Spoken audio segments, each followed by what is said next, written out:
अस्सलाम नाज़रीन, मैं हूं मोहम्मद यूनिस और अब देख रहे हैं मेरा फेसबुक और यूट्यूब चैनल। नाज़रीन, आपसे गुजारिश है कि चैनल को सपोर्ट करें, सब्सक्राइब करें और हमने 1 लाख सब्सक्राइबर का टारगेट मुकम्मल करना है मार्च 2024 तक। वो तब ही मुमकिन होगा जब आप लोगों की सपोर्ट शामिल होगी।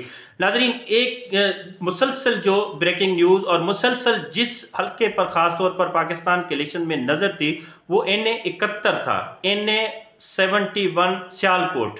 जी, NA 71 सियालकोट इस वजह से भी इम्पोर्टेंट था कि यहाँ का जो मुकाबला था वो कांटे का मुकाबला था।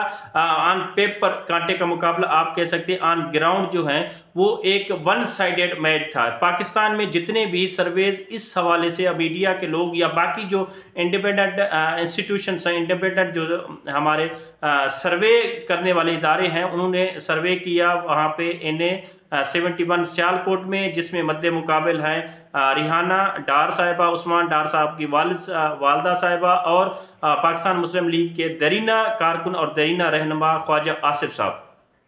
जितने भी सर्वेज आए, जितना भी पब्लिक ओपिनियन आया और ख़ास तौर पर मीडिया के जितने बड़े स्टॉलवर्ड्स थे उन्होंने सर्वे किया, 99% जो है वो पाकिस्तान तहरीक इंसाफ बैक्ड रिहाना डार साहिबा को करार दिया गया और ये अवामी राय के मुताबिक जो है वो किया गया था और बड़ी मेजॉरिटी में लोगों ने इस चीज़ को एंडोर्स किया और PTI backed candidate Rehana Dar की सपोर्ट के। लेकिन at the 11th hour 99% results announce हो चुके थे और 99% पोलिंग्स के रिजल्ट्स के मुताबिक रिहाना डार साहिबा जो हैं वो क्लियर मेजॉरिटी और स्लाइडिंग विक्ट्री के साथ जा रही थी।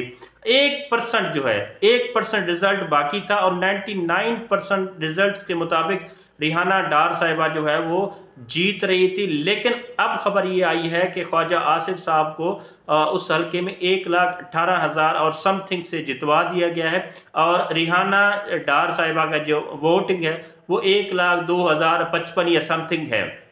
ये वोटिंग जो अव्वल दिन से आ रही थी 1,31,000 समथिंग जो वोटिंग थी, जो वोट्स थे वो रिहाना डार साहिबा के थे और 98 या 85 गालिबन जो 85,000 वोट्स थे वो ख्वाजा आसिफ साहब के थे।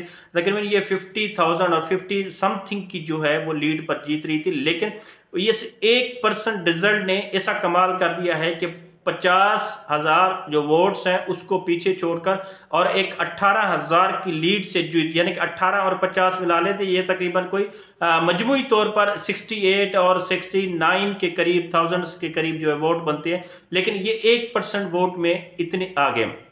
ये वही लगता है, महसूस होता है कि वो जो पिछले 2018 वाली एपिसोड थी और एक व्हाट्सएप कॉल थी, व्हाट्सएप मैसेज था बकौल जो ख्वाजा आसिफ साहब के, वो शायद दोबारा जो है वो चल गया है और व्हाट्सएप मैसेज ने आज काम दिखा दिया। At the 11th hour last minute में आखिरी घड़ी में NA 71 सियालकोट का नतीजा जो है वो तब्दील कर दिया गया है। जो विनिंग कैंडिडेट है उसको चेंज कर दिया गया है रनिंग में, यानी कि लूजर कैंडिडेट में, और जो असल कैंडिडेट था जो लूज कर रहा था उसको विनर करार दिया गया है। ख्वाजा मोहम्मद आसिफ साहब को 1,18,000 समथिंग की जो लीड से जितवाया गया है और उसके मद्दे मुकाबिल रिहाना डार साहिबा को 1,02,000 समथिंग से हरा दिया गया। ये पाकिस्तान के इलेक्शंस की क्रेडिबिलिटी है जब 99% आपके हक में जाए वोट और 1% आपके हक में ना हो, यानी कि वो भी अभी आ रहा है इन प्रोसेस। ये नहीं कह सकते कि वो आपके हक में नहीं है,